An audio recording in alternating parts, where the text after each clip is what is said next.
for years, you know. Well, I started under a shade tree. That ain't no lie. I started under a shade tree over there, right on the corner there, and then finally built me a little old building there and worked there for a long time. I never will forget one morning. He started his dairy up, and he started down here. He got down here about halfway between here and town. And his car, little old truck, went dead, and he got out the creek and it run over him. He come over there at the house after me, and I hadn't got up, you know. He says, I said, "What's the matter, J.C.?" He says, "Do I look like I've been run over?" And he actually got run over by his own car? Oh, yeah, he cranked it. His battery wasn't strong enough to crank it with a starter, and so he got out cranking it by hand, and the little old truck run over and run off down there and run into a tree. I'll never forget that. Were there many cars in Kelsey for you to do mechanic work on? Well, I done mechanic work for people in all the communities around here, not only Kelsey, but Rosewood and Latch and Engemann and Enoch and over here and just all around. People from town would come out here, you know, because I worked cheaper than they would in town. They'd come out here. See, it was hard times back there then. You could take $2 and go buy the groceries. You could take $40 and go buy now. I don't know whether I've got stouter or what. In an old age, I can't carry all the groceries out I can buy now for $40. And back there then, back there then I couldn't carry out $40 worth. I couldn't hardly carry out $2 worth. Ain't that right, J.C.? A whole lot different. A lot of difference. You can buy pork sausage for 5 and 6 cents a pound, you know, and the best steak wasn't but 12 cents. Sack of flour, 50-pound sack of flour, 69 cents. And the little 5-pound sacks now they sell for 99 cents. They throw them out for samples and advertising.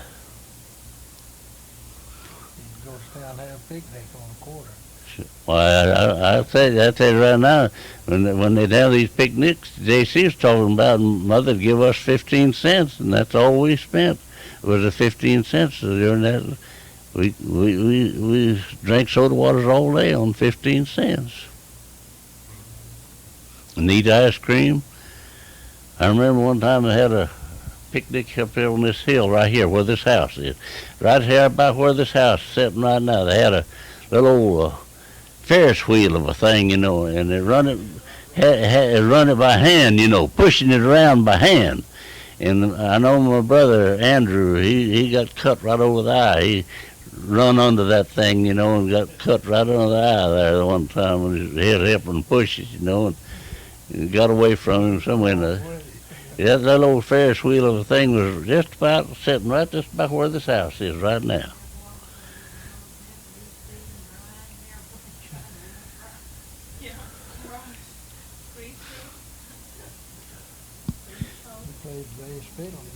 Oh, I played bass fiddles for years here. I played with J.C. and Byron here for years over here at this old dance hall, you know. And then we had a place down here, Grayston. We went down there and played every Thursday night down there, and we played over the Enoch, you know. Played two or three nights a week, you know. When I first married, that's all I done was play for dances, and then $2 a night. That was big money then. We got $2 a night Well, apiece. what happened to the old dance hall? Well, somebody got tired of it and burned it down, both of them the same night, Enoch and Kelsey both. Did you ever find out who did that? I never did, but I think they know who done it, but I never did find out.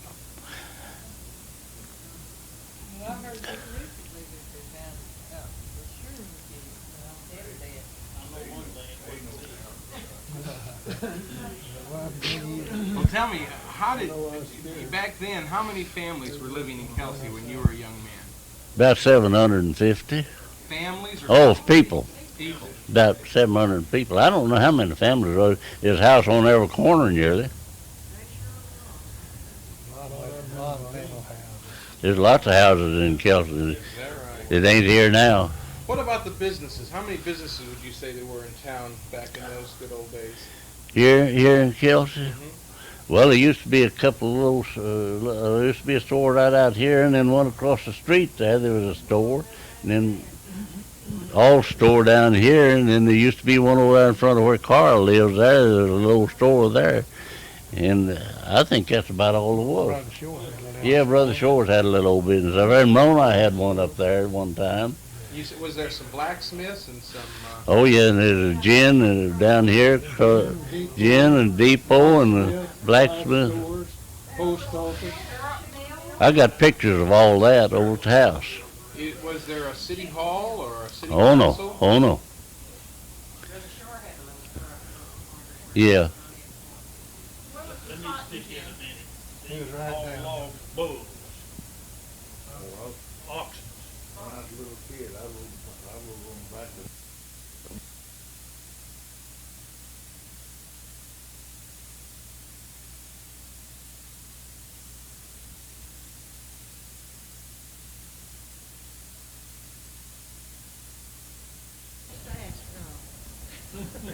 All in Kelsey. When we first come here, we lived in a little old log house right opposite across the road there from where Carl lives. I don't know whether Carl remember that little log house set over there or not. And we lived there for a year or so, and then finally moved over there where I'm living now, and I've been right there ever since. Kelsey's made a lot of changes since. Oh yes, there's been a lot of changes What made. about the highway? I hear that there was an old Kelsey Road that you used to travel, and now there's a new highway. Yeah, that's right. And you used to travel that old. Oh, I've Kelsey Road. traveled that old Kelsey Road a million times. And that was dirt. It was dirt and gravel. Packed and gravel. It had gravel on it. In spots and gravel. In the places where there's clay, they gravelled it. But where there wasn't no clay, where there's sand, they didn't gravel it, you know. Well, now the Kelsey Creek that runs through used to be really a big. What happened to the Kelsey Creek? But it's still there. It just don't rain as much as it did back there then. That's Got a better road and you don't notice it. and we don't notice the creek. I've drowned it out down here on this road and over here too several times. You know, going through there. Even back in the 40s we did. You know, when Robertson was here, I remember one time I had my little old garage door, and he drowned it out down here on this old road there, and I had to go down there and me and some other boys and waded in there and push him out. And drained his crankcase and his transmission and the rear end. Refilled it with new oil and everything. And a little old 39 Chevrolet he had. Do you remember the first car that ever came to Kelsey? First one I ever rode in was McElrath. They come along there with us kids, and they're learning. I believe it's Heber learning how to drive, and they come along there and stop and want to know if us kids wanted to go for a little ride. And boy, I tell you right now, I was like the fellow was about the door. I made a door. I didn't wait to go around to the gate. I went over the fence. I wanted to ride in that car so bad I didn't know what to do. How old were you? I don't remember. I was just a little old shaver. I don't know how old I was.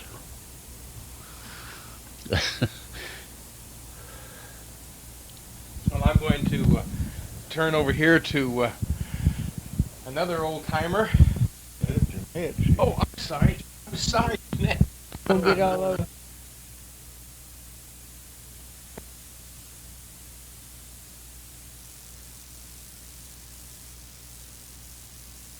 The older ones at once. Okay, all right. All right.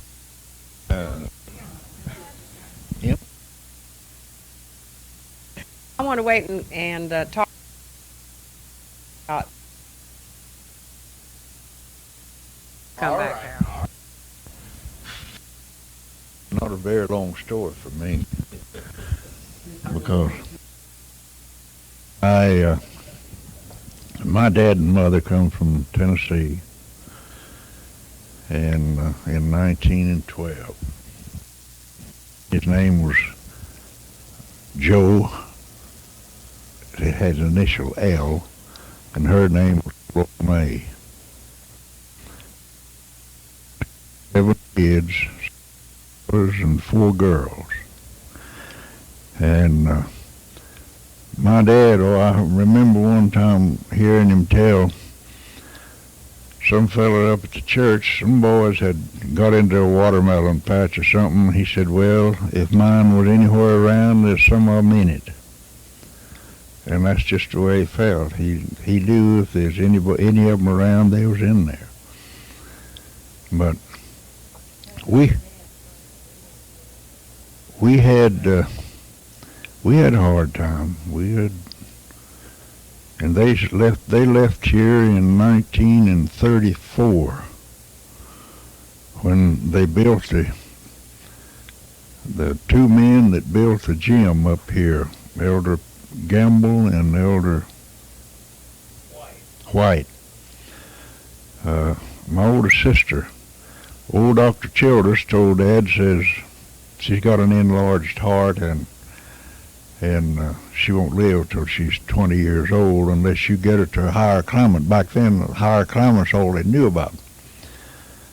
So this Elder White and Elder Gamble, they wrote Dad a letter and told him to come on out there. They'd see he had work. So all of them have been there ever since what hadn't died. There's 5 of them, the kid is dead since they went out there. But then I had 2 brothers in Fort Douglas, and that helped them some. But my dad was, I guess the most thing he was noted for in Kelsey was a 5-string banjo. Now he could, not because he's my dad, but he could pick it. And Harold Morrison or Dave Macon didn't have nothing on him on a 5-string banjo. And that old home of ours up there had a porch down here, and then up here it had another one, it's 2-story. And he'd get up on that, and he'd start picking and singing, and it wouldn't be long, he'd hear somebody down here holler, somebody over here. They'd tell him what to pick, what to sing. And Carl's granddaddy, the old brother Church, he lived over in the old McGinney place over there. And he'd hear Dad, and he'd get that fiddle out, and he'd get warmed up. He'd play one, and Dad would play one. But after Mama died in 37, I don't guess he ever picked it up. He lived for about 30 years after she died. I don't guess he ever picked it up no more. And I think my youngest brother's son has got the banjo now. But I always come along just back in the dark shadows. I was a little bit behind Byron and Moroni and Carl and all, Ben Dixon and all them. I was just a little bit back of them, a little younger. And of course, every position that I ever played in basketball or baseball, I had to fight Moroni.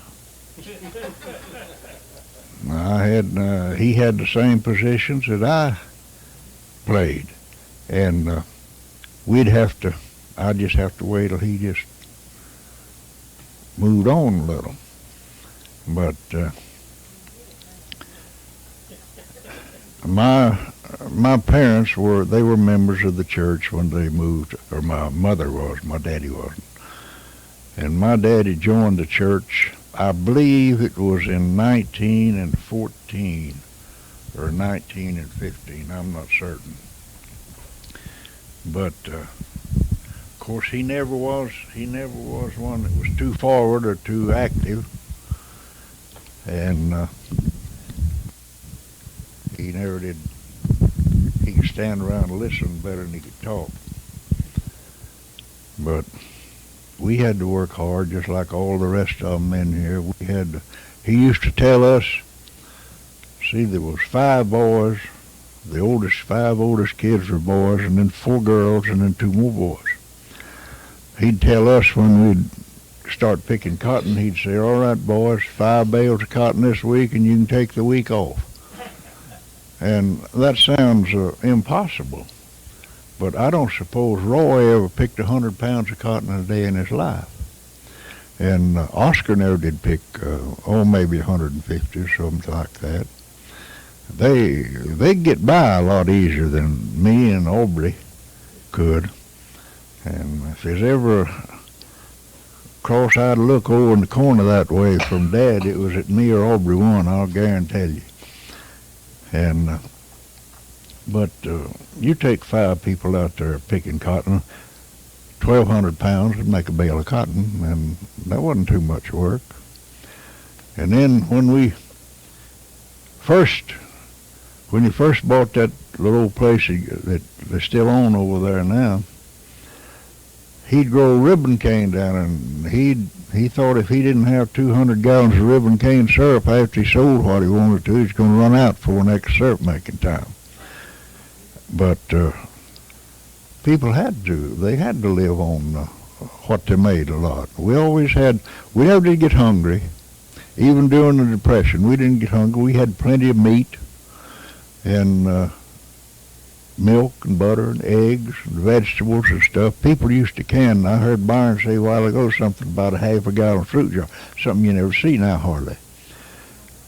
And but my mother would put up fruit and vegetables, and they'd kill a calf and just all the grinders we had are just like this. And put one boy on that turner, and then when he'd give out, they'd put another on it. We'd kill hogs, or Dad, he'd always get the meat ready to grind, and we'd grind it, and then she'd season it and just fry it down. She had 2 of these big old 10-gallon white crock jars. She'd just fry a big frying pan full of sausage that way and just pour it over in there, grease and oil. It'll just freeze over, and then you come in from school in the afternoon, and they'd put up what they called salt pickles, and they'd put them up, and Dad had a great big barrel. He'd put them up in that. You get one of those and one of those balls of sausage and a piece of cornbread, you could make a meal on it if you was hungry. And but most of my last 35 years I spent on the streets in Gilmer, because I started to work at the old Chevrolet place when Heber had ready to shop down there.